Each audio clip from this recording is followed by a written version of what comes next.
Hi there.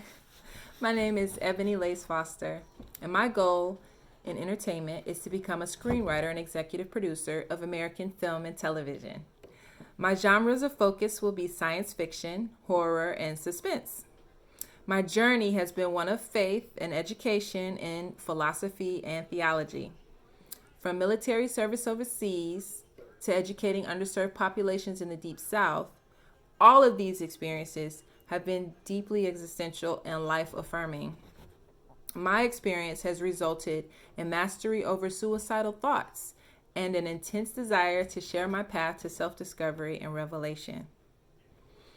The master that reflects my journey the most would be Buckminster Fuller.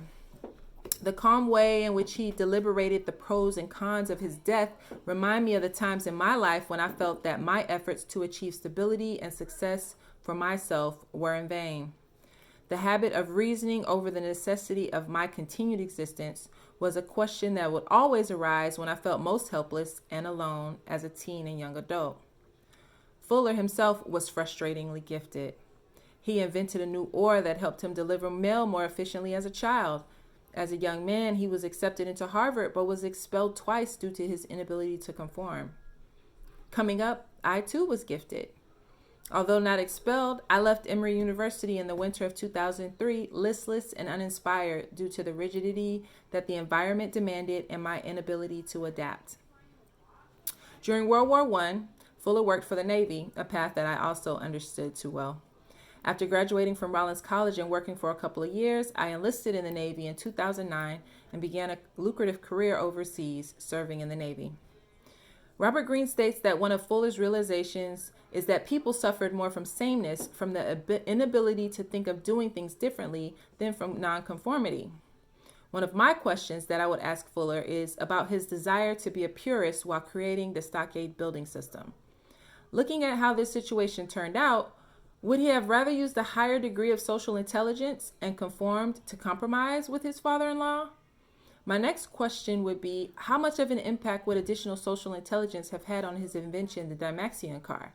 I imagine that Buckminster Fuller faced a large degree of not just skepticism, but envy because of his massively creative and inventive nature. I wonder if having more social intelligence would have better prepared him for the deadly reality of the envy that he must have experienced among his peers and colleagues. Two of the 7 deadly realities that could potentially have a negative impact on my journey are conformism and laziness. Conformism is challenging for me because I have a hard time keeping my mouth shut when I think I see a better way of doing things. Sometimes situations require a degree of conformity, and optimization is not always desired. If I'm not careful, I could easily become an outcast for trying to be too rebellious. In addition, I tend to fall prey to laziness in others. Oftentimes, because I am ambitious, those without ambition will attempt to use me like a workhorse.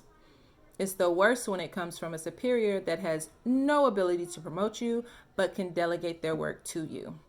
This type of reality would create a lot of stress and additional burden if I am not careful. Thank you.